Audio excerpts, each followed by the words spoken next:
Friends, this is AP. Welcome back to my YouTube channel AP sir English. Guys, एक और paper हम लोग solve करने जा रहे हैं सीजीएल 2020 का, and this paper was held on 17th of August 2021 in second shift. Guys, आपको कुछ खास नहीं करना होता है इन वीडियोस को एनालाइज करने के लिए। One thing you have to do that you sit down with a pen and paper to jot down all the things that I am going to tell through this video related these questions. बस आपको इतना ही से छोटा सा काम करना है, आप वो करते रहिए और मैं बारी बारी से सारे वीडियोस बनाता रहूँगा। चलिए स्टार्ट करते हैं क्वेश्चन नंबर 1 से। सबसे पहले क्वेश्चन नंबर फर्स्ट है, हमें बताना है कि इस सेंटेंस में सिनोनिम क्या है। सिनोनिम यानी डेबिलिटेट वर्ड का सिनोनिम हमें बताना है। सबसे पहले मीनिंग तो हमें पता होनी चाहिए डेबिलिटेट का मतलब क्या होता है। डेबिलिटेट मतलब होता है किसी चीज़ को दुर्बल बनाना, टू मेक समबडी वीकर, है ना। टू मेक समबडी या समथिंग वीकर, किसी को कमज़ोर कर देना, उसे बोलेंगे है ना डेबिलिटेट कर देना। तो डेबिलिटेट हो जाएगा, वीकर हो जाएगा। आपने वर्ड सुन रखा होगा, जैसे आप इसके सिनोनिम्स की अगर मैं बात करूं तो सिनोनिम्स की बात करें, सुनते रहिएगा इन वर्ड्स को, और अगर नोट कर रहे हैं तो नोट करते रहिएगा। वीकन वर्ड आपने सुन रखा होगा, वीकन, है ना, WEAKEN, वीकन वर्ड आपने सुन रखा होगा। आपने डिविटलाइज आपने वर्ड सुन रखा होगा, डिविटलाइज। जैसे रिविटलाइज मतलब एनर्जी देना, वैसे डिविटलाइज मतलब कि एनर्जी खो देना, कमज़ोर कर देना किसी को, इसलिए बोलेंगे डिविटलाइज, है ना, DEVIT, डिविटलाइज, है ना, ALZE, है ना, डिविटलाइज वर्ड आपने सुन रखा होगा। आपने इनरवेट वर्ड सुन रखा होगा, ये इसका सिनोनिम है, इनरवेट हो जाएगा ना। आपने इनफेबल वर्ड सुन रखा होगा, इनफेबल, इनफेबल, है ना, FVLE, इनफेबल आपने वर्ड सुन रखा होगा। आपने ईटियोलेट वर्ड सुन रखा होगा, और आपने अच्छे से पढ़ाई की होगी, वो कैप फोकस कर रहे होगे तो ईटियोलेट आपने वर्ड सुन रखा होगा, ईटियोलेट, है ना। ईटियोलेट का मतलब होता है किसी चीज़ को कमज़ोर कर देना। इम्पावरिश वर्ड आपने सुन ही रखा होगा, इम्पावरिश, है ना, ये बेसिकली दरिद्र मतलब गरीबी के लिए यूज किया जाता है। इम्पावरिशमेंट, है ना, उसी से बना, तो कमज़ोर करना किसी को, वो भी इम्पावरिश इसका सिनोनिम हो जाएगा। डिप्लीट वर्ड आपने सुन ही रखा होगा, इसका सिनोनिम हो जाएगा। डिप्लीट की स्पेलिंग हो जाएगी DEPLETE, डिप्लीट हो जाएगा। आपने ड्रेन वर्ड सुन रखा होगा ना, ड्रेन, तो ये भी इसका सिनोनिम हो जाएंगे। और भी वर्ड्स मैं आपको बता देता हूँ। वियर आउट, जैसे मैं फ्रेज की बात करूँ, वियर आउट, है ना, वियर आउट भी इसका क्या हो जाएगा, सिनोनिम हो जाएगा। आपने प्रोस्ट्रेट वर्ड सुन रखा होगा, prostrate, prostrate is a synonym of debilitate, है ना, प्रोस्ट्रेट वर्ड आपने सुन रखा होगा। टॉर्पीफाई वर्ड आपने क्या सुना है, क्या, टॉर्पीफाई, टॉर्पीफाई, ये भी इसका सिनोनिम हो जाएगा, है ना। मुझे कुछ और ये वर्ड्स याद आ रहे हैं, जैसे मैं आपको बताऊं इनएबिलिटी एक, तो इनएबिलिटी, और आपने वर्ड सुन रखा होगा एबिलिटी, है ना। दो वर्ड आपने, जैसे मैं बोलूँ एबिलिटी और इनएबिलिटी, तो एबिलिटी और इनएबिलिटी में बस डिफरेंस यही है कि एबिलिटी जो है पॉजिटिव वर्ड है, इसका मतलब होता है योग्य होना। इनएबिलिटी यानी कि IN लगा दिया एबिलिटी के पहले, इनएबिलिटी हो गया, मतलब अयोग्य होना। किसी चीज़ को करने में योग्य नहीं हो तो इनएबिलिटी हो, किसी चीज़ के करने में योग्य हो तो एबिलिटी है तुम्हारे अंदर, है ना। जैसे मेरे अंदर पढ़ाने की कला है तो एबिलिटी है, पढ़ाने की कला नहीं है तो इनएबिलिटी है। ऐसे ही वर्ड आपने एक सुन रखा होगा डिसेबिलिटी। बस इनएबिलिटी और डिसेबिलिटी में बस यही अंतर है कि डिसेबल जो है नेगेटिव वर्ड है, इसके लिए यूज किया जाता है जनरली। ये जो डिसेबल वर्ड है, डिसेबल किसके लिए यूज होता है, जो शारीरिक कमजोरी हो, जैसे अपंग टाइप के, है ना, उसे बोलते हैं ना डिसेबल, डिसेबिलिटी वहीं से बना है ना, तो डिसेबिलिटी हो जाएगा। तो डेबिलिटेट की मीनिंग आपको समझ में आ गई होगी। हमें यहाँ पर फाइंड करना है सिनोनिम। अब बताइए सस्टेन का मतलब क्या होता है। सस्टेन मीन्स होता है टू कीप समबडी अलाइव, किसी को जीवंत रखना, निर्वाह रखना, है ना, उस टाइप से बोलते हैं सस्टेन करना। सस्टेन नहीं होगा इसका सिनोनिम। वाइटलाइज समझते हो ना, टू गिव समबडी स्ट्रेंथ, किसी को स्ट्रेंथ देना, तो इसका भी सिनोनिम ये नहीं हो गया। एनिमेट मीन्स होता है क्या, किसी चीज़ में जान डाल देना ना, टू हैव एनर्जी, उसे एनिमेट बोलते हैं। तो ये तीनों एक दूसरे के सिनोनिम है, तो ये दोनों ये सिनोनिम एक दूसरे के हैं, लेकिन ये डेबिलिटेट के सिनोनिम नहीं है। डेबिलिटेट का सिनोनिम जो हो जाएगा वीकर हो जाएगा, जो मैंने बताया था ना। So option number 4 is going to be right answer. ये जो वर्ड आपने सुन रखा होगा एनिम, एनिमेट से बना है, तो एनिम रूट वर्ड से बना है। एनिम मीन्स होती है लाइफ, है ना। आपने वर्ड सुन रखा होगा रूट वर्ड से, अगर वोकैब वोकैब भी पढ़ा होगा, हालांकि बहुत ज़्यादा फ्रूटफुल नहीं है ये रूट वर्ड से वोकैब पढ़ना, क्योंकि वोकैब बहुत ज़्यादा है ना। तो एनिम आपने वर्ड सुन रखा होगा, लाइफ होती है इसका मतलब, ध्यान दीजिएगा। आगे बढ़ते हैं, क्वेश्चन नंबर 2 देखते हैं। क्वेश्चन नंबर 2 में हमें फाइंड करना है incorrectly spelled word. Incorrectly spelled word find करना है।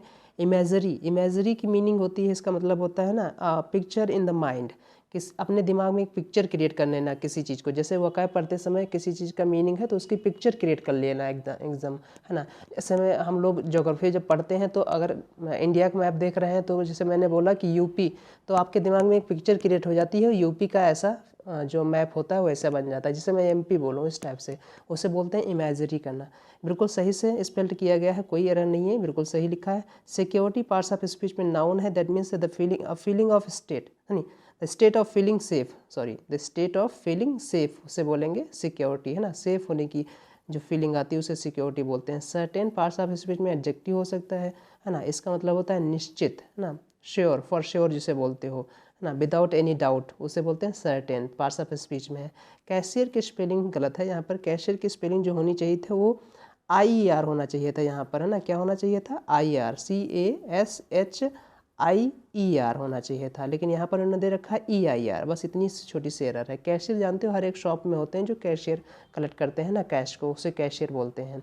तो कैशियर इज यानी option number 4 is going to be your right answer. Moving on next question number 3। Question number 3 में हमें फाइंड करना है एरर। एरर देखना है, क्या सेंटेंस में कोई एरर है, और जहाँ पर एरर है उसे फाइंड करना है। तो इस चीज़ को देखते हैं ना।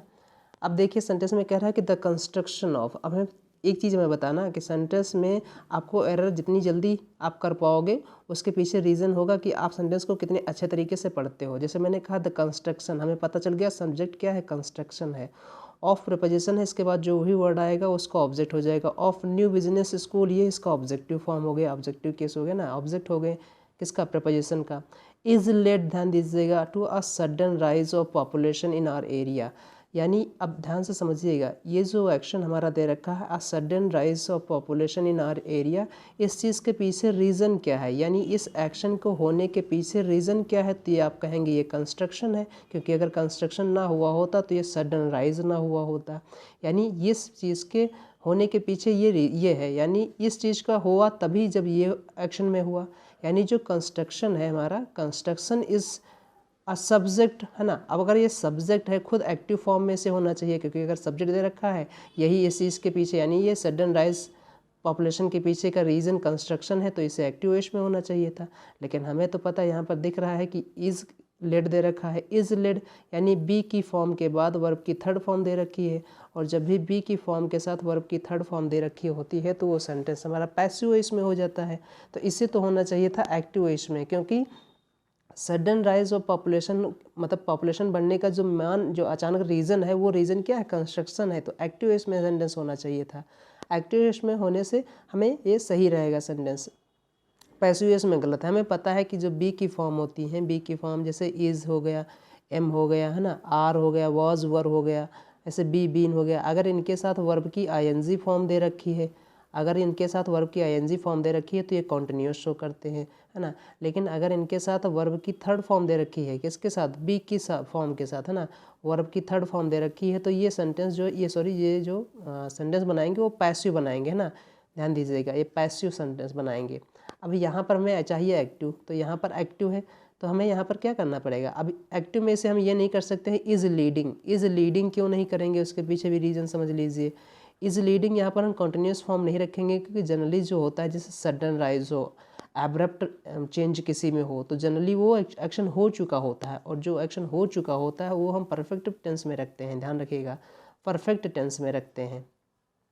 अच्छा, पास्ट में भी हम रख सकते हैं इसे, जनरली आप रखो तो पास्ट में भी रख सकते हो, तो यहाँ चाहे तो आप लेड कर दो और चाहे तो आप यहाँ पर हैज़ लेड कर दो ना। ध्यान दीजिएगा, हैज़ क्यों रखेंगे, क्योंकि कंस्ट्रक्शन हमारा सिंगुलर सब्जेक्ट है, सिंगुलर सब्जेक्ट के साथ सिंगुलर हेल्पिंग वर्ब आती है, इसलिए हैज़ हो जाएगा। तो यहाँ पर जो एरर है वहाँ पर क्या होना चाहिए था, हैज़ लेड, है ना, हैज़ लेड होना चाहिए था यहाँ पर। उम्मीद है आपको अच्छे से समझ में आया होगा। तो यहाँ पर जो एरर है option number first is going to be your right answer. Is led ना होकर यहाँ पर क्या होना चाहिए था, हैज़ लेड होना चाहिए था। लेड कौन सी फॉर्म है, यहाँ पर थर्ड फॉर्म है, लीड लेड लेड होता है, याद रखिएगा, है ना। So has led is going to be your right answer. आगे बढ़ते हैं, क्वेश्चन नंबर 4 देखते हैं। क्वेश्चन नंबर 4 में हमें फाइंड करना है सिनोनिम, है ना। सिनोनिम फाइंड करना है किसका, सेलिब्रेट। सेलिब्रेट का मतलब होता है एंजॉय करना किसी चीज़ का, ना। सेलिब्रेट से बना है सेलिब्रेशन, उत्सव मनाना जैसे बोलते हो, ग्लोरीफाई करना इस टाइप से, है ना। तो इसका सिनोनिम में फाइंड करना है। अब जरा इसका सिनोनिम और भी सुन लीजिए, जैसे ऑनर आपने वर्ड सुन रखा होगा ना, honour is a synonym of this word है ना ऑनर, ONUR, ऑनर इसका सिनोनिम हो जाएगा। मार्क वर्ड आपने सुन रखा होगा। अब मार्क के कई मीनिंग है, MAR के मार्क के कई मीनिंग है। मार्क मीन्स निशान भी होते हैं। एग्जाम में जो आपको मार्क मिलते हैं उसे मार्क्स बोलते हैं, तो वही होता है ना। और मार्क मीन्स होता है मनाना, उत्सव मनाना, ध्यान दीजिएगा, तो भी हो जाएगा। और भी वर्ड्स सुन लीजिए, जैसे इसके सिनोनिम की अगर मैं बात करूँ सेलिब्रेट के, सोलेमनाइज वर्ड आपने एक सुन रखा होगा, सोलेमनाइज, SOLE, सोलेमनाइज है ना, बेसिकली मैरिज के लिए यूज किया जाता है। सोलेमनाइज्ड मैरिज है ना, विधिवत रूप से शादीशुदा, मतलब शादी हुई, जैसे बोलते हैं ना शादी संपन्न हुई विधिवत तरीके से पूरे सारे संस्कारों के साथ, उसे सोलेमनाइज्ड मैरिज बोलते हैं। तो सोलेमनाइज वर्ड आपने सुन रखा होगा। तो ये इसके सिनोनिम हो जाएंगे। सर्कुलेट का मतलब क्या होता है? सर्कुलेट मीन्स होता है to go from one person to another, यानी किसी चीज़ को एक जगह से दूसरी जगह जाना, उसे सर्कुलेट बोल देंगे। सर्कुलेट इसका सिनोनिम नहीं होगा, है ना। ह्यूमिलिएट मतलब किसी की बेइज्जती करना, किसी को अपमानित करना, उसे बोलते हैं ना to make somebody feel embarrassed, उसे ह्यूमिलिएट बोलेंगे। Honour is going to be your right answer. Synonym जो वर्ड होगा वो ऑनर होगा। पब्लिश मीन्स प्रकाशित करना, ये भी इसका सिनोनिम नहीं होगा। उम्मीद है आपको समझ में आया होगा अच्छे से। मैं आपको कुछ ईडियम्स इससे रिलेटेड बता दे सकता हूँ उत्सव मनाने के लिए, एंजॉय करने के लिए। एक ईडियम आता है, आपने पढ़ रखा होगा, किल द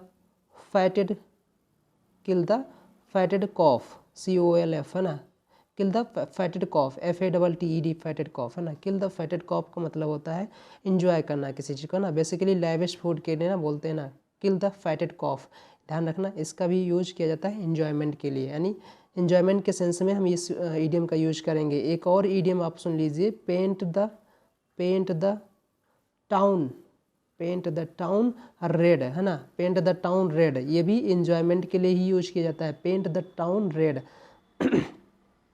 उम्मीद है आपको अच्छे से समझ में आ रहा। और एक ईडियम आपको मुझे याद आ रहा है, वो भी नोट कर लीजिए अगर आप नोट करना चाहें। एक ईडियम और आता है, push the boat, BOAT, boat, push the boat out है ना। ये भी हमारा ईडियम पूछा जाता है इंजॉयमेंट के लिए, बेसिकली लैविश फूड के लिए यूज किया जाता है, पुश द बोट आउट है ना, इस टाइप से। एक और ईडियम याद आ रहा है मुझे, जैसे आप सुन लीजिए, मेक हुपी है ना, मेक हुपी बोलते हैं ना जनरली, हुपी बहुत तेजी से हुपी बोलते हैं, WHOOPE, हुपी है ना। आपने सुना होगा, ये वो जो हुपी वर्ड है ये एक्सप्रेशन ऑफ जॉय का होता है, एक्सप्रेशन ऑफ जॉय। तो मेक हुपी मतलब कि एंजॉयमेंट के लिए यूज किया जाता है। उम्मीद है आपको ईडियम समझ में आए होंगे। आगे बढ़ते हैं, क्वेश्चन नंबर 5 देखते हैं। क्वेश्चन नंबर 5 में हमें वन वर्ड सब्स्टिट्यूशन बताना है। क्या है? अ लार्ज केस बिल्डिंग और enclosure to keep birds, birds के लिए यूज किया जाता है एवरी, हमें पता है एवरी बिल्कुल सही से आंसर दे रखा है। Zoo, where the animals are kept, zoo कहा जाता है। एक्वेरियम, फिश के लिए यूज किया जाता है, इसे क्या बोलेंगे? मछली घर, एक्वेरियम में यूज करता है। एक्वेरियम की स्पेलिंग पिछली बार सीजल पेपर में पूछी गई थी, वहाँ पर ACQ लगा दिया था, C नहीं होगा, याद रखिएगा, इसकी स्पेलिंग पूछी गई थी वहाँ पर। प्रीवियस ईयर हमें सॉल्व करने से जनरली बहुत फ़ायदा होता है, इसलिए अच्छे से सॉल्व किया करो। सो एवरी यहाँ पर बिल्कुल सही दे रखा है, aviary is going to be your right answer. Arena क्या होता है? एरिना भी से होता है अखाड़ा है ना, अखाड़ा जिसे बोलते हैं ना, अखाड़ा, तो उसे एरिना बोलते हैं। अच्छा, 20 बर्ड्स के लिए तो एवरी बोलते हैं, लेकिन 20 के लिए क्या बोलेंगे? 20 के लिए बोलेंगे एपरी, वर्ड आपने सुन रखा होगा, APIARY है ना, एपरी वर्ड आपने सुन रखा होगा, वो 20 के लिए बोलेंगे ना, जहाँ पर 20 को रखा जाता है उसे बोलेंगे एपरी, APIARY। एपरी किसके लिए है? 20 के लिए है, PES है ना, BEES, 20 के लिए यूज किया जाता है। उम्मीद है सबको समझ में आया होगा। आगे बढ़ते हैं, क्वेश्चन नंबर 6 देखते हैं। क्वेश्चन नंबर 6 में हमें पैसिव वॉइस फाइंड करनी है ना। पैसिव वॉइस यानी लिखा है please do your work properly, please आ जाए, काइंडली आ जाए, ध्यान रखिएगा, प्लीज़ आ जाए, काइंडली वर्ड आ जाए, इनके सबको पैसिव वॉइस में हटाकर इनकी जगह पर रिक्वेस्टेड लिख देते हैं ना, यू आर रिक्वेस्टेड। अच्छा, सेंटेंस का जो स्ट्रक्चर है वो किस में है? इम्परेटिव सेंटेंस है, इम्परेटिव सेंटेंस का ध्यान दीजिएगा। तो प्लीज़ और काइंडली को हटाकर यू आर रिक्वेस्टेड कर दिया जाता है, उसके बाद सेंटेंस को 2+V1 के साथ रख दिया जाता है।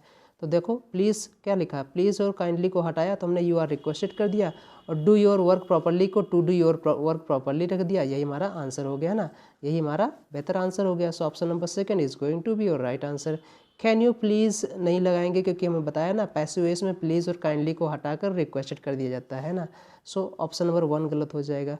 थर्ड क्या? विल यू प्लीज़, फिर अगेन प्लीज़, ये भी गलत दे रखा है। You are instructed to you do your work, ध्यान दीजिएगा उससे बेटर वर्क है प्लीज़ रिक्वेस्टेड। अगर रिक्वेस्टेड ना होता तो इंस्ट्रक्टर लगा सकते थे, लेकिन है ये रिक्वेस्टेड तो रिक्वेस्टेड ही बेटर रहेगा, याद रखिएगा, है ना। So option number second is going to be your right answer. Moving on next question number 7th, आगे बढ़ते हैं। 7th में हमारा जंबल है। जंबल के हमने तरीके बता रखे हैं कुछ करने के। सबसे पहले लिखा सेंटेंस देखते हैं। ऑप्शन में लिखा है एन ओल्ड माउस वॉज, है ना, an old mouse who was wise enough to keep his distance whispered to a friend many a bag have I seen in my day but never one with a cat's head. Sentence देखिएगा यहाँ पर, इस चीज़ को समझिएगा। Old mouse की बात की जा रही है। अच्छा, यहाँ पर देख सकते हैं सेंटेंस ए से भागे देखते हैं शी वाला। B, she hoped that. अब शी जो प्रोनाउन यूज किया गया जनरली किसके लिए यूज किया गया ये देखना है, यानी बी से तो नहीं स्टार्ट होगा, अभी से कोई स्टार्ट भी नहीं हो रहा है। A cat grown feeble with age and no longer able to hunt mice as she once did, जैसे वो करती थी। थ्रू आउट द नहीं thought to herself how she might entice them within reach of her paw. Paw means होता है ना पंजा, जैसे बोलते हैं ना। तो यानी option number C is going to be introduce, है ना, is going to introduce this passage. Option number C is going to introduce this passage, यानी option number C is going to be your initiative sentence, जिससे आप sentence को start कर सकते हो। सी से स्टार्ट कर सकते हैं। Thinking that she might pass herself, इस चीज़ को सोचते हुए, क्या सोचते हुए, सी डी, यानी सी के बाद डी यहाँ पर आना चाहिए। सी के बाद डी आना चाहिए। डी इसे बिल्कुल नहीं स्टार्ट करेंगे क्योंकि थिंकिंग दैट सी माइट यहाँ पे भी सीधे रखा प्रोनाउन, तो इसके साथ भी हम यूज नहीं कर पाएंगे ना। सेंटेंस ए से भी स्टार्ट नहीं हो पाएगा। अब हमारे पास बचा था सी डी और सी ए, अब दो ही ऑप्शन हमारे पास बचे थे। तो सी के बाद क्या ए आएगा? नहीं आएगा, क्योंकि ए जो है वो सेंटेंस में लास्ट कर रहा है, क्योंकि ये बात हम पढ़ने से पहले पता चल जाएगी इस चीज़ को। तो सी डी यानी C D B A, option number third is going to be right answer. Easy है इसलिए ज़्यादा टाइम इस पर स्पेंड नहीं करेंगे, है ना। अगर कुछ आपको लग रहा है, कुछ और डाउट है तो फिर जरूर कमेंट सेक्शन में बताइएगा, मैं इसका सोल्यूशन दे दूंगा। आगे बढ़ते हैं, क्वेश्चन नंबर 8 देखते हैं। क्वेश्चन नंबर 8 में कह रहा है कि हमें ईडियम की मीनिंग फाइंड करनी है। ईडियम की मीनिंग फाइंड करनी है, और ईडियम क्या है हमारा? Spick and span. आपने वर्ड सुन रखा होगा, स्पीक एंड स्पेन। एक वर्ड और आता है, ईडियम आता है, as neat as a new pin. As neat, NEAT, neat as a new pin, PIN, pin वाला, है ना। ये भी इसका सेम मीनिंग होगा जो स्पीक एंड स्पैन का होगा, मतलब बिल्कुल नीट एंड क्लीन, बिल्कुल नीट एंड क्लीन, फ्लॉलेस, एकदम साफ सुथरा, उसे बोलेंगे नीट एंड क्लीन, यानी स्पीक एंड स्पैन बोलेंगे, है ना। तो ईडियम पूछे जाते हैं, बहुत ही इंपॉर्टेंट ईडियम है spick and span. So option number third is going to be right answer. बाकी कोई मीनिंग नहीं होगा, हमें कोई मतलब नहीं है पढ़ने से, है ना। नीट एंड क्लीन जो ईडियम होते हैं उनकी मीनिंग आपको पढ़ना ही पड़ेगा, याद रखना पड़ेगा। आगे बढ़ते हैं, क्वेश्चन नंबर 9 देखते हैं। 9 नंबर क्वेश्चन कह रहा है हमें एरर फाइंड करनी है ना। फिर से अगेन, दे सब्जेक्ट हो गया, हैव हेल्पिंग वर्ब हो गई, दे प्लूरल है तो हैव भी ठीक है, लिव्ड वर्ब की थर्ड फॉर्म बिल्कुल सही, दे हैव लिव्ड, वो रह चुके हैं। ध्यान दीजिएगा, इन दिस अपार्टमेंट, इस अपार्टमेंट में, सिंस 10 ईयर्स, यहाँ पर बात की जा रही है टाइम की। जब भी सेंटेंस में टाइम की बात की जाएगी हमेशा सेंटेंस परफेक्ट टेंस में रहेगा, याद रखिएगा। वो प्रेजेंट परफेक्ट में भी हो सकता है और प्रेजेंट परफेक्ट कंटिन्यूस में भी हो सकता है, पास्ट परफेक्ट में भी हो सकता है, पास्ट परफेक्ट कंटिन्यूस में भी हो सकता है, ध्यान दीजिएगा। तो जब भी टाइम मेंशन हो हमेशा याद रखिएगा जो सेंटेंस होगा वो परफेक्ट टेंस में होगा। जनरली ज़्यादातर केसेस में परफेक्ट टेंस होता है, अदरवाइज हम पास्ट में भी रख सकते हैं सिचुएशन के अकॉर्डिंग, लेकिन जनरल केस में हम प्रेजेंट परफेक्ट टेंस में रखेंगे। अब यहाँ पर दे रखा है 10 ईयर्स, लेकिन ये 10 ईयर्स जो है ये क्या है? ये पीरियड ऑफ टाइम है, और पीरियड ऑफ टाइम को रिप्रेजेंट करने के लिए हमारे पास जो वर्ड यूज किया जाता है वो फॉर यूज किया जाता है। फॉर प्रपोजिशन को यूज करते हैं। फॉर और सिंस में ये बहुत बार बताया जा चुका, हर कोई बताता होगा इसे, क्योंकि मैं नहीं, हर कोई बताता होगा।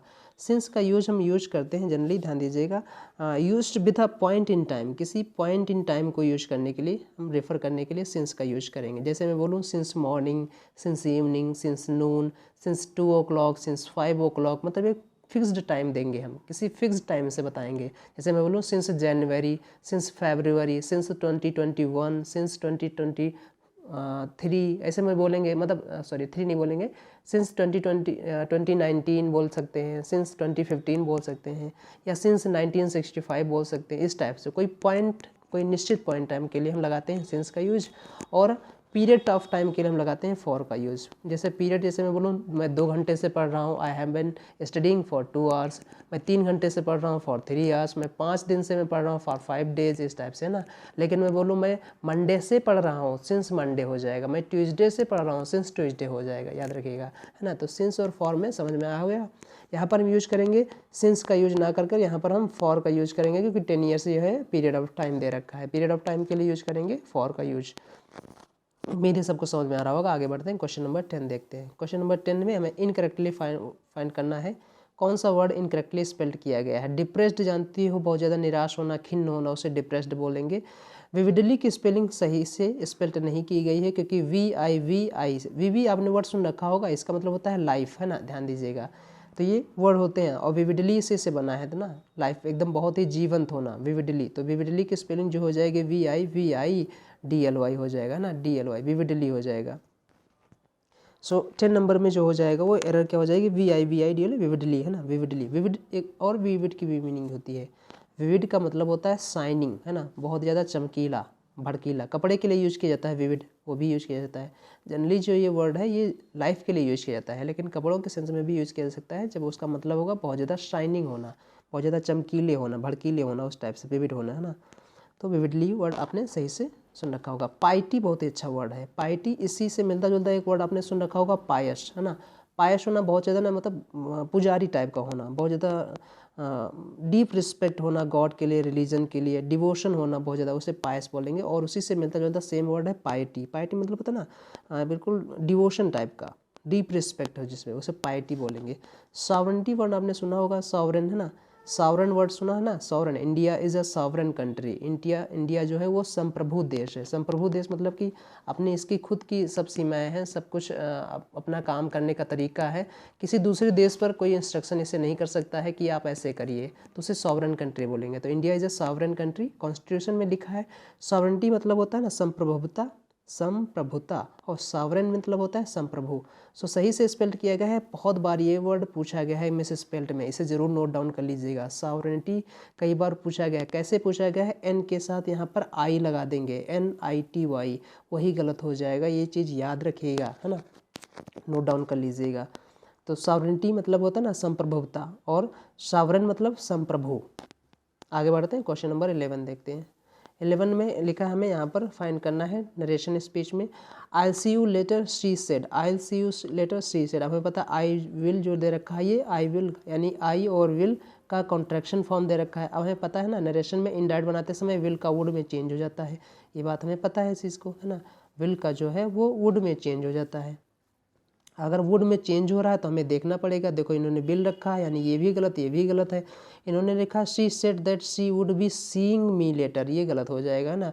इन्होंने कंटिन्यूस फॉर्म में बना रखा, गलत हो जाएगा। Option number option number first is going to be right answer. कोई ज़्यादा चर्चा करने की जरूरत नहीं है। She said that she would see him, she said that she would see me later, है ना। यहाँ पर आगे बढ़ते हैं, क्वेश्चन नंबर 12 देखते हैं। क्वेश्चन नंबर 12 अगेन हमारा एग्जाम्पल का है। देखिए फिर से एग्जाम्पल एक ऐसा स्टेटमेंट आपको फाइंड करना है जो स्टैंड अलोन सेंटेंस हो, सेंटेंस को स्टार्ट कर रहा हो, पैसेज को स्टार्ट कर रहा हो। ऑप्शन नंबर ए देखते हैं। दीज काइंड्स, कौन से काइंड्स, दीज काइंड्स यानी इससे पहले को जरूर कुछ ना कुछ दे रखा है। ऑप्शन ए से नहीं स्टार्ट होगा, जनरली ए से स्टार्ट भी नहीं हो रहा है।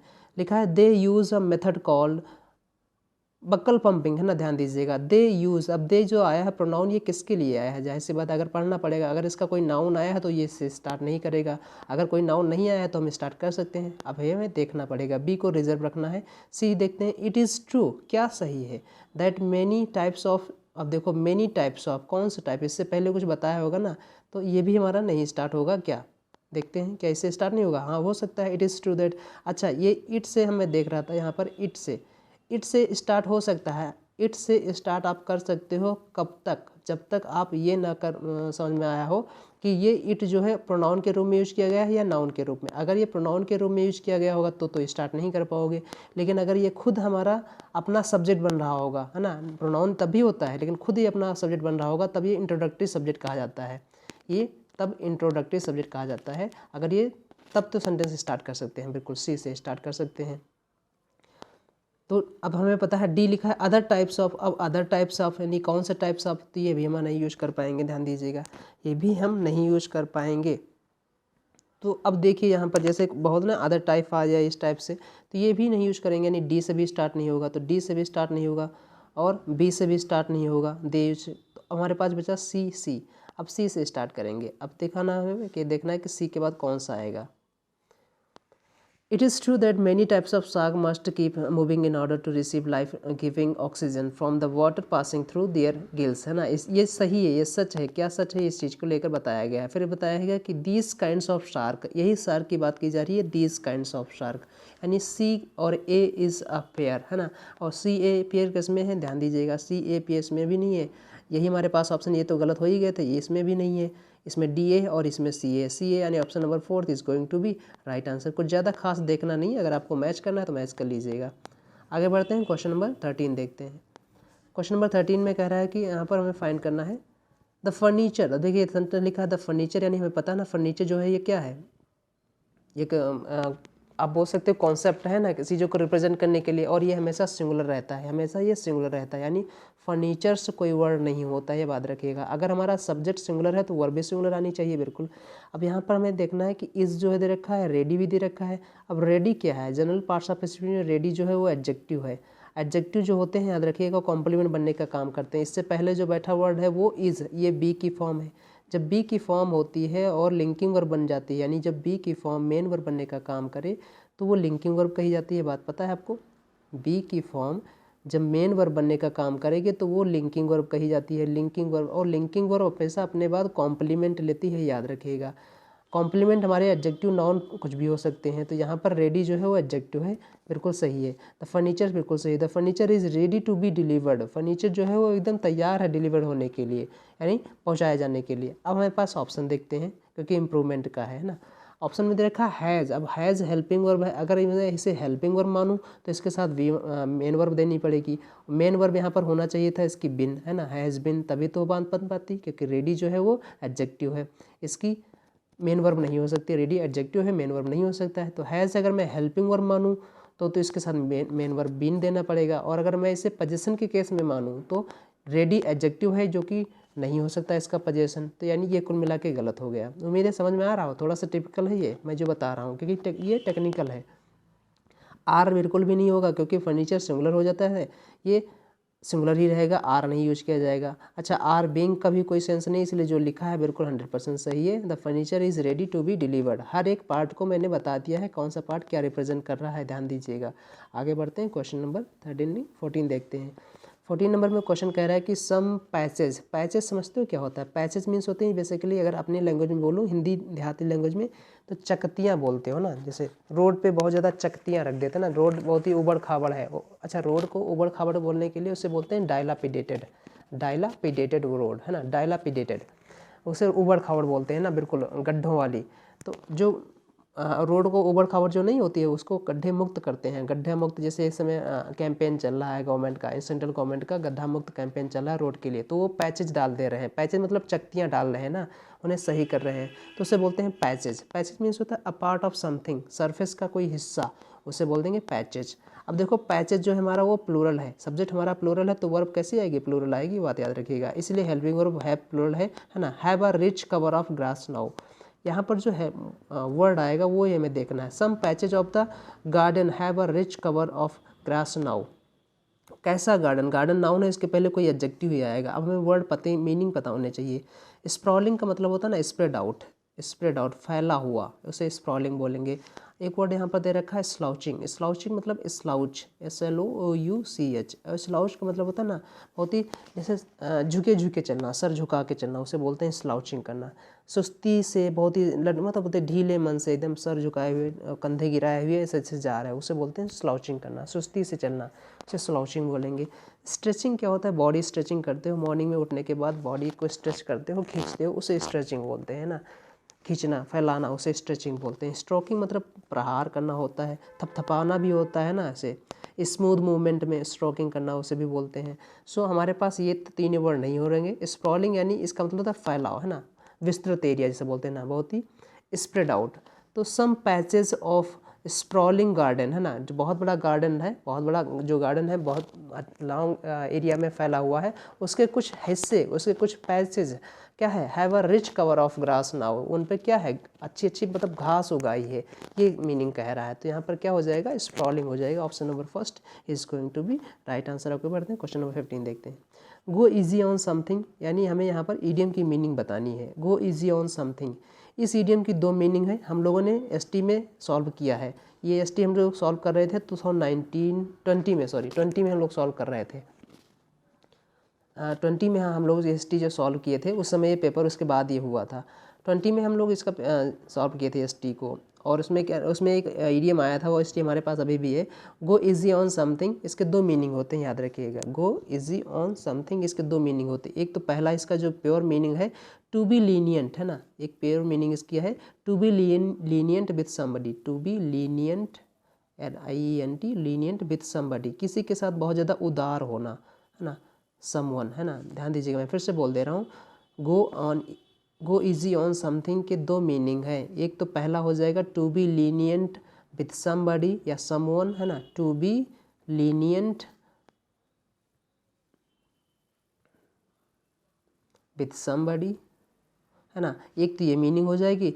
दूसरी इसकी जो मीनिंग हो जाती है to use very small amount of something, है ना, to use very small amount of something, उसकी भी यही मीनिंग हो जाएगी ना, to use very small amount, है ना, स्मॉल अमाउंट ऑफ समथिंग, बहुत ही कम मात्रा में किसी चीज़ का यूज करना, उसे बोलते हैं ना।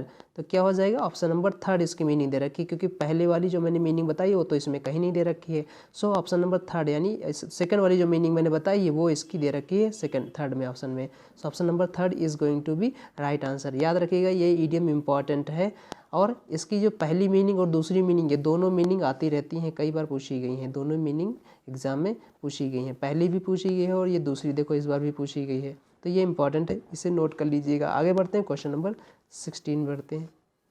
16 में फाइंड करना है क्या कोई इंप्रूवमेंट की रिक्वायरमेंट है या नहीं है ना। लिखा है प्रिपेयरिंग से जब भी सेंटेंस स्टार्ट हो, जब भी जनरली वर्ब की ING से सेंटेंस स्टार्ट हो तो या तो वो हमारा प्रेजेंट पार्टिसिपल होगा या फिर हमारा वो जीरंड होगा। जीरंड अगर होगा तो वो सब्जेक्ट होगा, जीरंड जो होगा वो नाउन होगा, नाउन जो है सब्जेक्ट और ऑब्जेक्ट बनने का काम करेंगे।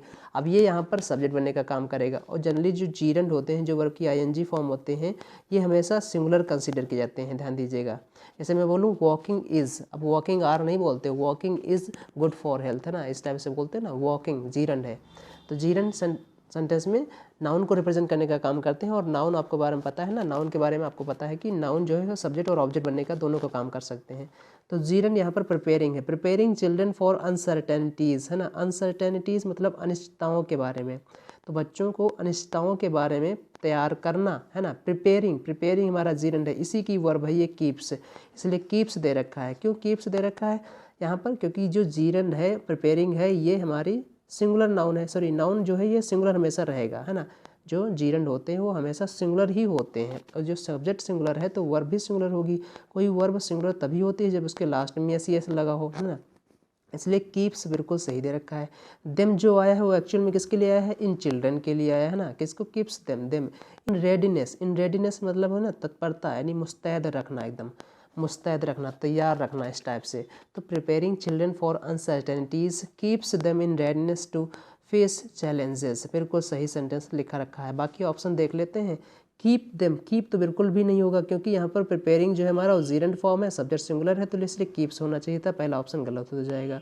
सेकंड में दे रखा कीप्स देम फॉर रेडीनेस, बिल्कुल सही हो सकता था, ये सेंटेंस हो सकता था, लेकिन कीप्स देम फॉर रेडीनेस गलत हो जाएगा ना। ध्यान दीजिएगा, कीप्स देम फॉर रेडीनेस ने इन रेडीनेस होता है, ये बात सही है, गलत हो जाएगा।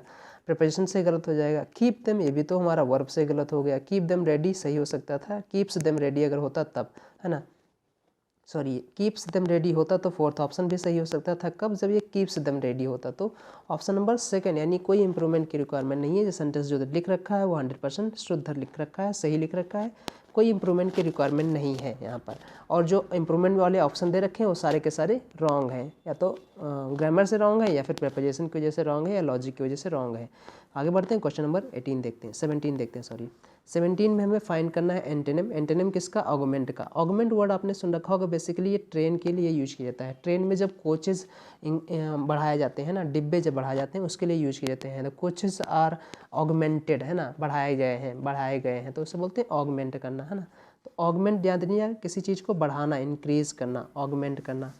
अब इसके सिनोनिम सुन लीजिए, जैसे मैं बोलूँ to increase the amount, value, size, मतलब चाहे वो वैल्यू को इंक्रीज करो, है ना, या साइज़ को, किसी चीज़ को इंक्रीज करो, या अमाउंट को इंक्रीज करना, उसे बोलते हैं हम क्या बोलते हैं? ऑगमेंट बोलेंगे। ऑगमेंट के सिनोनिम अगर मैं बात करूँ तो आपने एक वर्ड सुन रखा होगा, बहुत ही अच्छा वर्ड है, एग्रेंडाइज। क्या आपने सुन रखा है? Aggrandise, AGGRANDIZE। एग्रेंडाइज बेसिकली कहाँ पर यूज करते हैं ये सुनना जरूरी है।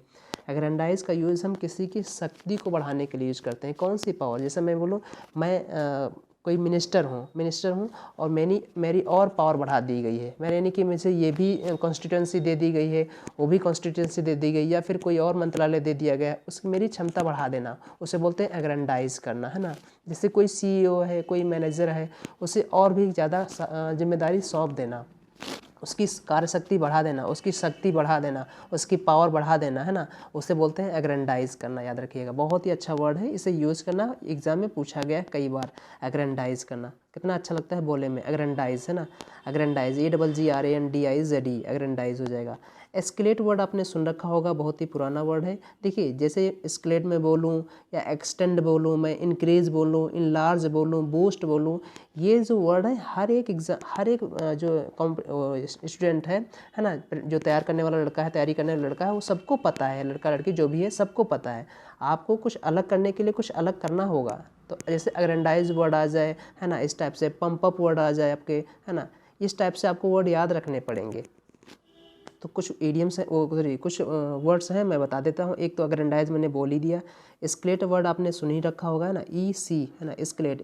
स्केलेट गलत है, ESCA होगा, स्केलेट, है ना, ESCALAT, स्केलेट। स्केलेट मतलब ना एक्सीलेटर वाला एक्सीलेट। एक होता है एसेलरेट, वो एसेलरेट मतलब ध्यान दीजिएगा, एसेलरेट भी इसका सिनोनिम हो जाएगा, एसेलरेट, है ना, ACCELERAT, एसेलरेट हो जाएगा। एक्सटेंड वर्ड आपने सुन रखा होगा, जो यहाँ पर लिख रखा है, ये भी इसका सिनोनिम हो जाएगा। एक्सपैंड भी इसका सिनोनिम हो जाएगा। स्प्रेड भी कहीं ना कहीं दूर होगा, इसका सिनोनिम ही हो जाएगा। So diminish is going to be right answer. Antonym में फाइंड करना था। आर्गुमेंट मीन्स होता है बढ़ाना, डिमिनिश मीन्स होता है किसी चीज़ को कम करना, है ना, कम कर देना, खत्म कर देना, डिमिनिश कर देना। तो डिमिनिश यानी option number second is going to be right answer. आगे बढ़ते हैं, क्वेश्चन नंबर 18 देखते हैं। क्वेश्चन नंबर 18 में फाइंड करना है यहाँ पर वन वर्ड सब्सटीट्यूशन, है ना, ध्यान दीजिएगा, वन वर्ड सब्सटीट्यूशन में फाइंड करना है। क्वेश्चन नंबर 18 में लिखा है अ सेंटिमेंटल लॉन्गिंग। लॉन्गिंग मतलब क्या होता है? लॉन्गिंग मतलब होती है लालसा, लालसा, लालसा, है ना, लालसा, या फिर बोलते हैं चाहत, जैसे बोलते हैं चाहत, है ना, लालसा। लॉन्गिंग वर्ड आपने सुन रखा होगा। ये इसी से मिलता जुलता वर्ड होता है यर्निंग, YEARNING, है ना, यर्निंग, है ना, इसे बोलते हैं ना लालसा होना, बहुत ज़्यादा किसी चीज़ को देखने की ललक होना, उसे बोलते हैं यर्निंग या फिर लॉन्गिंग। अब देखो, a sentimental longing for a period in past, यानी पास्ट की किसी याद को सुनकर या समझकर या उसके बारे में सोचकर उसमें खो जाना, बोलते नहीं, पास्ट की बातों में खो गया, वो अपने दिनों में खो गया, अपने पुराने दिनों में खो गया, उसे क्या बोल देंगे? उसे नॉस्टैल्जिया बोलेंगे, है ना, नॉस्टैल्जिक हो जाना, एकदम नॉस्टैल्जिक हो जाना, एकदम पुरानी बातों में खो जाना, उसे बोलते हैं ना नॉस्टैल्जिया, पुरानी यादों में खो जाना, बोलते नहीं, वो पुरानी यादों में खो गया। वो हम लोग बस से आ जाते थे, कॉलेज स्कूल जाते थे, फिर घर आते थे, अपना काम करते थे, वो पुराने दिन थे ना, दोज वर द डेज, वो पुराने दिन थे, वो क्या दिन थे, इस टाइप से बोलते ना। तो नॉस्टैल्जिया होना, तो नॉस्टैल्जिया मतलब कि पुरानी बातों में या पुरानी चीज़ों में, पुराने दिनों में खो जाना, उसे बोलते हैं नॉस्टैल्जिया। पुराने दिनों को याद कर उनमें खो जाना, है ना, उन खुशियों में खो जाना, उसे बोलते हैं नॉस्टैल्जिया। तो nostalgia option number 4 is going to be right answer. Craving मतलब क्या होता है? क्रेविंग का भी मतलब वही होता है जो लॉन्गिंग का मतलब होता है। क्रेविंग और लॉन्गिंग सिनोनिम है एक दूसरे के, याद रखिएगा, क्रेविंग और लॉन्गिंग एक दूसरे के सिनोनिम है। जैसे मैंने एक और वर्ड बताया था, EIARN भी इसका सिनोनिम हो जाएगा। तो क्रेविंग की भी मतलब सेम ही हो जाएगा। इमोशन समझते हो, मेमोरी समझते हो, है ना। आगे बढ़ते हैं, क्वेश्चन नंबर 19 देखते हैं। क्वेश्चन नंबर 19 में हमें फाइंड करना है एंटोनिम किसका? एंटोनिम फाइंड करना है हमें वेवर का। वेवर का मतलब होता है WAVER जब हो। अच्छा, ये वर्ड मुझे याद आ गया, WAVER वर्ड आपने एक सुन रखा होगा। एक और वर्ड होता है यहाँ पर WAIVER, और एक और वर्ड आपने सुन रखा होगा WEAVER। ये तीनों मीनिंग अलग अलग याद रखिएगा। WAVER जो होता है इसका मतलब होता है लहर, तरंग, है ना। और तरंग जो होती है वो कांपती हुई चलती है ना, ऐसे ऐसे लहरें जो चलती हैं वो ऐसे ऐसे चलती हैं, ये है ना, इस टाइप से, तो वो वेव होती है ना। ध्यान दीजिएगा, वेवलेंथ इसी से बना है, वेवलेंथ। तो वेवर मतलब होता है कांपना, है ना, थरथराना, कांपना, इस टाइप से। जो वेवर ये दे रखा है इसका मतलब होता है वेव, और वेव मीन्स होता है कर्जा माफ़ करना किसी चीज़ को। तो वेवर यानी कर्जा माफ़ करने वाला इंसान, और इसी की जो वर्ब फॉर्म बना देंगे तो वेव बना देंगे, यहाँ से लेकर यहाँ तक, है ना। WAIVE, वेव, वेव हो जाए ना, कर्जा माफ़ कर दिया गया, वेवर होते हैं ना, ध्यान दीजिएगा। तो WAIVER कर्जा माफ़ी यानी कर्जा माफ़ करने वाला। वेवर यहाँ पर ध्यान दीजिएगा, जो ऑप्शन नंबर में पहले बताया है, इसका मतलब होता है कांपना, थरथराना। और जो यहाँ पर ये रखा है WEAVER, इसका मतलब होता है बुनकर, है ना। जो बुनकर नहीं होते हैं, जो बुनते हैं, कपड़े को बुनते हैं, उन्हें बुन के बोलते हैं बुनकर, है ना। तो उसके लिए क्या इंग्लिश हो जाएगी, वेवर, WEAVER हो, याद रखिएगा। तीनों वर्ड मैंने बता दिए हैं। तो इसका मतलब यहाँ पर हमें फाइंड करना है कांपने वाली मीनिंग के, यानी ऑप्शन नंबर ए का, है ना, ये जो लिख रखा है। सुन लीजिए, अब वेवर के जो सिनोनिम है वो क्या क्या हो सकते हैं, ज़रा देख लीजिएगा। जैसे मैं बोलूँ टू बिकम वीक, है ना, कमज़ोर होना, उसे भी वे बोल सकते हैं, वेवर होना, है ना।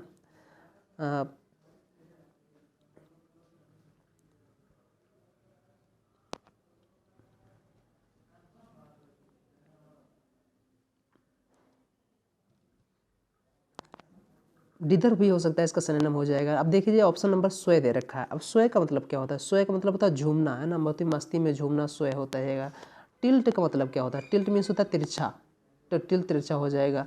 स्लैंट भी तिरछा होता है, स्लैंट हाइट निकालनी पड़ती है हम लोगों को ना एग्जाम में, वहाँ पर जैसे अब वो पढ़ रहे होंगे, जैसे हम लोग पढ़ते हैं क्या, पिरामिड जब पढ़ते हैं ना, पिरामिड जब पढ़ते हैं तो उसमें स्लैंट हाइट हम लोगों को निकालनी पड़ती है, जैसे इस टाइप से, है ना, इस टाइप से। पिरामिड कुछ बन गया, पिरामिड जैसे मैं फिर से बना दूँ, पिरामिड जैसे हमें स्क्वायर का पिरामिड बनाना हो तो कैसे बनाते हैं, ऐसे ही बनाते हैं ना, स्क्वायर का पिरामिड, इस टाइप से। अब ये स्लैंट हाइट है, याद रखिएगा, ये पिरामिड है ना, अब पिरामिड है, ये स्लैंट हाइट, तो इस स्लैंट हाइट को बोलते हैं ना तिरछा। तो यानी वेवर का मतलब यहाँ पर क्या हो जाएगा, कांपना, बहुत ज़्यादा थरथराना, स्टेडी ना होना। तो स्टेडी इसका एंटोनिम हो जाएगा। स्टेडी मतलब बहुत ही सख्त होना, एकदम बहुत ही चट्टान की तरह खड़ा होना, उससे सख्त होना, इससे स्टेडी बोलेंगे। So option number 3 is going to be right answer. आगे बढ़ते हैं, क्वेश्चन नंबर 20 देखते हैं। 20 नंबर में फाइंड करना है, फिल इन द ब्लैंक करना है। सेल्स प्लूरल सब्जेक्ट है, याद रखिएगा, सेल्स कैसा सब्जेक्ट है, प्लूरल सब्जेक्ट है। अगर हमारा सब्जेक्ट प्लूरल है तो वर्ब कैसी आएगी, प्लूरल आएगी। और जो वर्ब प्लूरल होती है उसके लास्ट में एस नहीं लगा होता है। अब देखिए ऑप्शन एलिमिनेट कर दीजिए। डे टू डे मतलब कि दिन प्रतिदिन, डेली लाइफ की बात कर रहा है। अगर ये डेली लाइफ की बात कर रहा है, जनरली देखिए, जनरली जो सेंटेंस होते हैं जो डेली बेसिस पे यूज किए जाते हैं और ग्रेजुअल चेंज जिसमें बात की जाती है, तो उनको हम सिंपल प्रेजेंट यानी प्रेजेंट इंडेफिनिट टेंस में रखते हैं, या फिर इंडेफिनिट फॉर्म में रखा जाता है, ये कह दे सकते हैं। तो सेल्स यहाँ पर हमारा क्या है, प्लूरल सब्जेक्ट है। अगर सब्जेक्ट हमारा प्लूरल है तो वर्ब जो आएगी वो प्लूरल ही आएगी। कोई वर्ब प्लूरल तभी होती है जब उसके लास्ट में एस ना लगा हो। अगर लास्ट में एस लगा होगा तो वो वर्ब सिंगुलर कही जाएगी। अब हम ऑप्शन एलिमिनेशन से अगर देखें, कोई दिमाग ना लगाएं, तो रिवॉल्व्स में यस लगा है, ये हमारा नहीं हो सकता है। रोटेट्स में यस लगा है, हमारा नहीं हो सकता है। हालांकि इनकी मीनिंग की वजह से हम भी निकाल सकते थे इनको, लेकिन ग्रामेटिकली भी हम इनको निकाल दिया हमने। अब हमारे पास बचा स्विंग और फ्लक्चुएट। हमें पता है जो सेल्स होती हैं वो स्विंग नहीं होती हैं, क्योंकि स्विंग का मतलब तो होता है झूलना, है ना, होता है झूला झूलना, उस टाइप से। तो स्विंग तो मतलब होता है झूलना। अब इससे पहले आपने स्वय वर्ड सुन रखा था ना, स्वय जो मतलब झूमना, झूमना मतलब होता है ना, बहुत ही झूम रहा है, झूम झूम के, तो उसे झूमना था। और यहाँ पर स्विंग मतलब झूलना। तो सेल्स जो होती है वो झूमती नहीं है, सेल्स जो है वो फ्लक्चुएट करती है। फ्लक्चुएट मतलब कभी कम कभी ज़्यादा, कभी कम कभी ज़्यादा, इस टाइप से। तो सेल्स जो है वो कॉन्टिन्यू नहीं है, वो फ्लक्चुएट कर रही है, यानी बढ़ रही घट रही, बढ़ रही घट रही। तो उसे क्या बोलेंगे, दिन प्रतिदिन जो है सेल्स वो फ्लक्चुएट कर रही है, फ्लक्चुएट। तो फ्लक्चुएट यानी option number 3 is going to be right answer. आप कई तरीके से ऑप्शन एलिमिनेशन के माध्यम से लगा सकते हो, जब भी आपके कॉन्सेप्ट क्लियर होने चाहिए, बहरहाल, है ना। आप मीनिंग से भी निकाल सकते हो और आप ग्रामेटिक के बेस पे भी निकाल सकते हो, दोनों तरीक़ों से। आगे बढ़ते हैं, क्वेश्चन नंबर 21 देखते हैं। क्वेश्चन नंबर 21 जो है हमारा वो पैसेज है। अब आते हैं पैसेज पे हम लोग। पैसेज में कह रहा है द वर्ड आर्कियोलॉजी, आर्कियोलॉजी की बात की जा रही है, वर्ड आर्कियोलॉजी की बात करी जा रही है। Comes from the Greek word archaios, यानी जो आर्कियोलॉजी है ये कहाँ से आता है, आर्कियोस से आता है। विच मीन्स, जिसका मतलब है एंशियंट, पास्ट, है ना, बात बीते काल की बात की है। एंशियंट मतलब प्राचीन, है ना। आर्कियोलॉजी जो वर्ड है वो आर्कियोस से बना है, जिसका मतलब है एंशियंट, प्राचीन, है ना। अब देखा, आगे बढ़ते हैं, लिखा है डैश ऑफ, है ना, डैश सम, डैश, देखो फिर से मैं थोड़ा सा इसे एडजस्ट कर लेता हूँ, है ना, डैश डैश सम some archaeologists study living cultures, dash some some archaeologists study living cultures. Living का चला मतलब मौजूदा जो कल्चर हमारा अभी का चल रहा है जो ना, उसी को, यानी कुछ जो आर्कियोलॉजिस्ट जो होते हैं, पुरातत्वविद जो होते हैं, वो मौजूदा जो कल्चर है उनकी स्टडी करते हैं। मोस्ट आर्कियोलॉजिस्ट, है ना, अधिकांश। अब देखिए दोनों कॉन्ट्रडिक्शन है, कॉन्ट्रडिक्शन कैसे पता चल रहा है हमें, सम और मोस्ट से। सम और मोस्ट एक दूसरे के कॉन्ट्राडिक्ट वर्ड होते हैं कि नहीं होते हैं, कुछ और अधिकांश, तो कुछ और अधिकांश एक दूसरे के कॉन्ट्राडिक्ट वर्ड होते हैं। और जब भी दो सेंटेंस कॉन्ट्रडिक्शन फॉर्म में हो तो कंजंक्शन जो होता है, एक ऐसा कंजंक्शन को रिप्रेजेंट करना पड़ेगा या लाना पड़ेगा जो क्या बोलते हैं, कॉन्ट्रास्ट दिखा रहा हो, यानी विरोधाभास दिखा रहा हो, जैसे कि बट हो जाए, ऑल्दो दो हो जाए, इस टाइप से। तो पहले में पता चल गया, है ना। तो यहाँ पर जो कंजंक्शन आएगा, जो कंजंक्शन यूज किया जाएगा, जैसे कंजंक्शन ऑफ कॉन्ट्रास्ट बोलोगे वो ऑल्दो यूज करोगे, ऑल्दो यूज कर सकते थे, दो यूज कर सकते थे यहाँ पर, है ना, ध्यान दीजिएगा। तो लिखा है ऑल्दो सम आर्कियोलॉजिस्ट स्टडी लिविंग कल्चर्स, जो मौजूदा कल्चर्स को, कुछ आर्कियोलॉजिस्ट जो होते हैं वो मौजूदा कल्चर को स्टडी करते हैं। अधिकांश जो, लेकिन जो अधिकांश आर्कियोलॉजिस्ट हैं वो कंसर्न हैं, चिंतित हैं, किस चीज़ को लेकर चिंतित हैं, concern with the distant past. अब ध्यान दीजिएगा, अब कंसर्न के बाद यहाँ पर नहीं आया है कोई वर्ड, तो यहाँ पर हमें ऑप्शन फिल करना है, आगे बढ़ते हैं। अच्छा, येट भी नहीं होगा, ध्यान रखिएगा, स्टिल भी नहीं होगा, इवन भी नहीं होगा, क्योंकि यहाँ पर कंजंक्शन ऑफ कॉन्ट्रास्ट लगाना है, जो कि ऑल्दो और दो रिप्रेजेंट कर रहा है, ये बात याद रखिएगा, है ना। तो आगे बढ़ते हैं, क्वेश्चन नंबर 22 में देखते हैं क्या हो जाएगा। फर्स्ट में देखा है ना, फर्स्ट में पता चल गया कि क्या होगा, the word archaeology comes from the Greek word archaeolos which means ancient, है ना। Although some archaeologists study living culture, most archaeologists concern, अब देखो concern them लगा सकते हैं, लेकिन उससे पहले देखेंगे अगर हम यहाँ पर कोई ऑब्जेक्ट, ये क्योंकि ये कंसर्न खुद है अपने आप को लेकर, इस चीज़ को समझिएगा, ये अगर खुद अपने आप को लेकर चिंतित हैं, और जब भी हमारा सब्जेक्ट ही ऑब्जेक्ट बनने लगे, जब भी हमारा सब्जेक्ट ही ऑब्जेक्ट बनने लगे, जब भी सब्जेक्ट ही ऑब्जेक्ट बनने लगे, तो हमेशा वहाँ पर हम किसका यूज करते हैं, रिफ्लेक्सिव प्रोनाउन का यूज करते हैं। रिफ्लेक्सिव जो हो जाएगा वो देमसेल्व्स हो जाएगा। क्यों देमसेल्व्स हो जाएगा, क्योंकि यहाँ पर हमें देखना है कि यहाँ पर लिख रखा है आर्कियोलॉजिस्ट, जो कि प्लूरल है, प्लूरल नाउन का प्रोनाउन जो हो जाएगा वो दे हो जाएगा, दे का रिफ्लेक्सिव प्रोनाउन देमसेल्व्स होता है, ये बात याद रखिएगा। So option number second is going to be और राइट आंसर। इटसेल्फ तो बिल्कुल भी नहीं होगा, इस सिंगुलर के लिए यूज किया जाता है। हिमसेल्फ मैस्कुलिन का सिंगुलर है, वो भी नहीं यूज करेंगे। देम का यूज यहाँ पर नहीं करेंगे, क्योंकि यहाँ पर हमें रिफ्लेक्सिव प्रोनाउन की रिक्वायरमेंट है। Most archaeologist concern themselves with the distant past, है ना, जो पास्ट की बात करते हैं, यानी कुछ आर्कियोलॉजिस्ट जो है वो मौजूदा कल्चर को स्टडी करते हैं, जबकि कुछ आर्कियोलॉजिस्ट हैं जो वो पास्ट की स्टडी करते हैं ना। अब देखिए आगे बढ़ते हैं, क्वेश्चन नंबर 23 देखते हैं। 23 में कह रहा है कि पीपल हैव डग आउट, है ना, डग आउट भी होता है, डग अप भी होता है, तो खोदना मतलब, हाँ, तो डग अप यानी डग अप बिल्कुल सही है, डग अप, डिग डैग डग, डिग डैग डग, ध्यान दीजिएगा, डिग डैग डग, तो डग अप मतलब कि खोदना, जो खोदते हैं। पीपल हैव डग आउट, है ना, dug up, sorry dug up, है ना, डग अप हो जाएगा यहाँ पर, dug up monuments and collected artefacts for thousands of years, यानी ऑप्शन नंबर यहाँ पर कुछ करना ही नहीं है, ओवर होगा नहीं, डग अहेड भी होता नहीं, डग अप होगा, ध्यान दीजिएगा। Option number 3 is going to be right answer. कुछ ज़्यादा चर्चा नहीं करनी है इस पर। फोर्थ में देखते हैं, 24 में कह रहा है कि dug up monuments and collected artefacts for thousands of years, dash these peoples were not scholars, these people were not scholars but looters, यानी लूटर्स थे वो, स्कॉलर्स नहीं थे। एंड ग्रेव रॉबर्स, ग्रेव मतलब रॉबर्स, यानी जो चिताओं को खोद कर, जो ना पहले ज़माने में क्या होता था, जैसे ना समाधियों में गहने या कुछ जेवरात या कुछ ऐसे रख दिए जाते थे, कुछ यादें रख दी जाती थी उन्हें ना, तो वो जो लूटर्स होते थे उनको खोद लेते थे, उन्हें बोलते थे ग्रेव रॉबर्स। ग्रेव मीन्स होता है चिता, है ना, ध्यान दीजिएगा, ग्रेव यार्ड बोलते हैं ना, जहाँ पर दफनाया जाता है उसे ग्रेव यार्ड बोलते हैं ना, तो उसे ग्रेव रॉबर्स, ग्रेव मीन्स होता है चिता, है ना, तो समाधि से बोलते हो ग्रेव यार्ड रॉबर्स। तो यहाँ पर ऑप्शन नंबर क्या हो जाएगा, these people were not scholars. अब देखो सेल्डम अगर मैं लगाऊं तो नॉट लगा रखा है, तो सेल्डम तो नहीं होगा क्योंकि सेल्डम के साथ हम नॉट नहीं लगाते हैं, दो नेगेटिव वर्ड एक साथ नहीं आएंगे, ध्यान दीजिएगा। रेगुलरली यानी एक्शन रेगुलरली ऐसा होता था, ये भी कोई लॉजिक नहीं है। कॉमनली और ऑफन में बात बन सकती थी, लेकिन कॉमनली का यूज हम नहीं करेंगे, ऑफन अक्सर ऐसा बात कर रहे हैं ना। Often these people were not scholars, अक्सर ऐसे लोग स्कॉलर्स नहीं हुआ करते थे, है ना, बट लूटर्स लूटर्स हुआ करते थे, एंड ग्रेव रॉबर्स रॉबर्स हुआ करते थे ना। लुकिंग टू मेक मनी, किस चीज़ को मतलब कि पर्पज़ क्या होता था, लुकिंग टू मेक मनी और dash of their personal collections. अब क्या होता था, ये जो ग्रेव रॉबर्स होते थे या लूटर्स होते थे, ये खजाना को लूटते थे, तो जाहिर सी बात है अपनी मनी कलेक्शन को क्या होते थे, बढ़ाने के लिए ये करते होंगे, है ना। ये सेंस निकल के आ रहा है ना, बढ़ाने के लिए करते होंगे। चलिए देखते हैं क्वेश्चन नंबर 25 में। अब देखो यहाँ पर लिखा है 25 में, अब देखो लिखा है मेक मनी और dash of their personal collections. अब जाहिर सी बात है यहाँ पर मेक मनी आ गया, मेक वर्ब यहाँ पर ध्यान दीजिएगा, इसके बाद और दे रखा है। अगर मेक के साथ और हो एंड हो, इसके बाद जो वर्ब आती हो हमेशा B1 फॉर्म में आती है, याद रखिएगा। क्रिएट भी नहीं होगा क्योंकि क्रिएट नहीं होगा, पैसे पर्सनल कलेक्शन को बिल्डअप करने के लिए बोलते हैं ना, बिल्ड करने के लिए। असेंबल का मतलब है इकट्ठा करना, नहीं असेंबल नहीं होगा, पर्सनल कलेक्शन को बढ़ाने के लिए ज़्यादा अच्छा वर्ड है।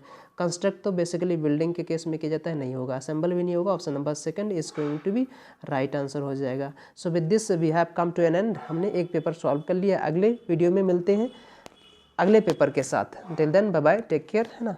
जय हिंद दोस्तों।